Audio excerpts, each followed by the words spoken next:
Hi, this is lesson number 7th in this series of British literature. In the previous lesson, we talked about the Anglo-Norman history and also about the Norman conquest, then the development of Middle English, Crusades, and then about the church and its downfall.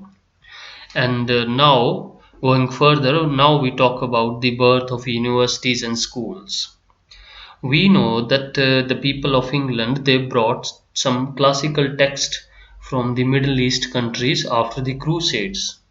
So it was available in England that people started studying these books, and these were the books or the works of the classic writers of ancient Greek and Rome. These were like the Horace, Homer's Iliad, Odyssey, such work, and then Euripides, Sophocles, and so many writers we have in the history. These were the philosophers, Aristotle, Plato, and the people got impressed by their views and philosophies. It really started to strike their mind. People started thinking. When you read books, it is quite obvious that when we read books, it really strike our mind. We tend to question the things. So the same thing happened. Earlier, church had the complete authority over the people, and now people started thinking and they started questioning. At that time, church had even the responsibility to teach people. So everything was the teaching was done according to the church. But now, when people started reading at their own, they started thinking to question the church.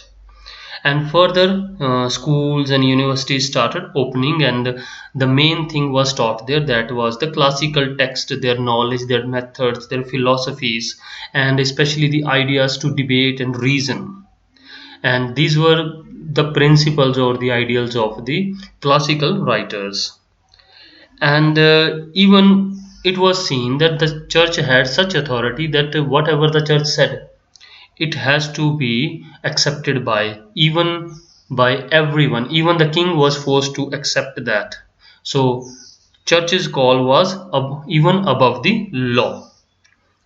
And the growing scholars or the students, they started building guilds. So this is the new point in this chapter. Guilds. What are the guilds?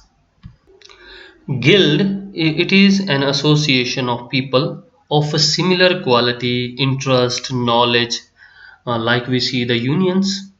If it is the guild of teachers, so they must have their common interest, knowledge, and even if the guild of any other profession we talk about, at least there has to be something common between them as far as their interest or their practices are concerned. So students and teachers, especially the students and the teachers, they started forming their guild to protect their interest. It had two benefits for them. The first, if the teachers are in the group and students are also with them, they can discuss the things what they are practicing in the knowledge. If someone is finding something new, something difficult, something interesting, they can share their ideas. Secondly, they were protecting their interest in the form of unions to stand against the authorities to protect their interest. And such associations were later termed as the universities. From there, the concept of the university was born. Means some of the teachers and some of their students collectively, when they were studying and discussing and gaining knowledge, that was called as the university. And later, really, it gave the concept of the modern day university we see. And further, one more new concept was of the journeyman, and this point is quite related to a previous year question, so I would like to explain this. Journeyman was to be a trained craftsman who knows the skill and he is under training with his master, and these skilled workers used to travel for the acquiring the experience, so that is why they were called as the journeyman. They change their workplace from one to another and traveling. So from there the concept of the journeyman was born. Then we have some literary characteristics of that Anglo-Norman period. So these are some points to be noted. The first is the word order became the standardized, as subject is to be followed by the verb. In sentence, we normally write that the subject and then followed by the verb. So it became the determined structure of a sentence. Then standardization of the spellings, that for a single word standardization was made, that spelling should be like this. And then uniformity in sentence making structures, and even the new phoneme sounds started like ch, ch, sh, sh, and English dialect became common for all. In London, that was especially the London dialect became common. As we have in different countries that single language, if we know, like if we know Hindi or Punjabi, region wise these languages have variations in their local dialects. So same was with the English.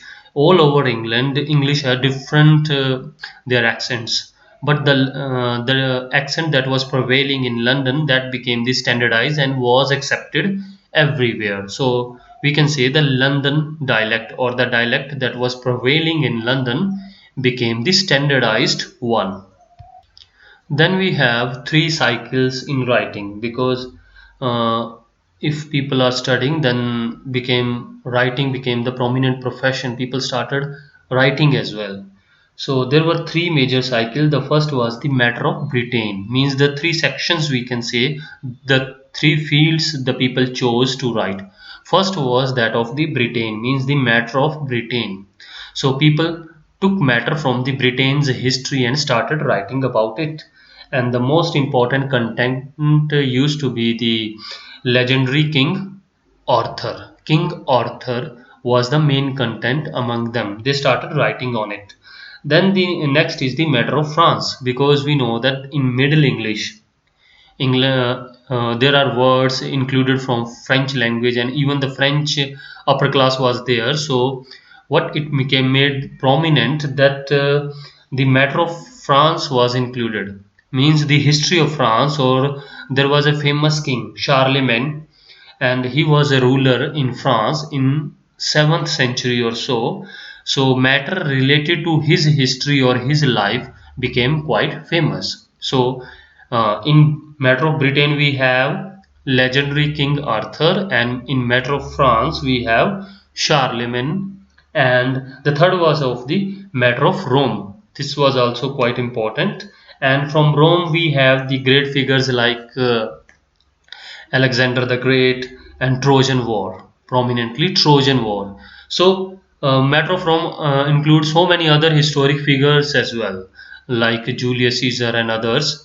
So these were the three different sections or the divisions of the matter among the writers. The writers started developing their own content, means if they chose like the matter of Britain, and from that matter they chose the legendary King Arthur, and then the poet or the writers, they started forming their own stories, own poems. Maybe mythical ones, may not be true, but keeping that character in the center. So all those works could be fictitious, but having those real characters or those characters prevailing in the history. So there might be some different stories with the Alexander the Great, and then some different stories with the Charlemagne. So such were the attributes of the writings at that time. So now we are reaching to the end of this lesson. We talked about the starting of universities and schools, then talked about what is the guild, and then further we talked about journeyman and then literary characteristics. And in the end, we talked about the three major cycles. In those cycles, we can also further add that they were creating poems and stories based on their adventures, means the adventures of the Alexander the Great, adventures of King Arthur, their courtly love stories, and then the adventures of their knights as well. If you go to Google or YouTube, you will find that there are number of different stories related to King Arthur. You just go there and check. There are different mythical stories, all have different content to that great King Arthur. So next, in the next lesson, we shall talk about the Anglo-Norman literature and some prominent writers of this age. So I hope you would like this lesson and shall continue this journey with us. Thanks a lot for watching this lesson.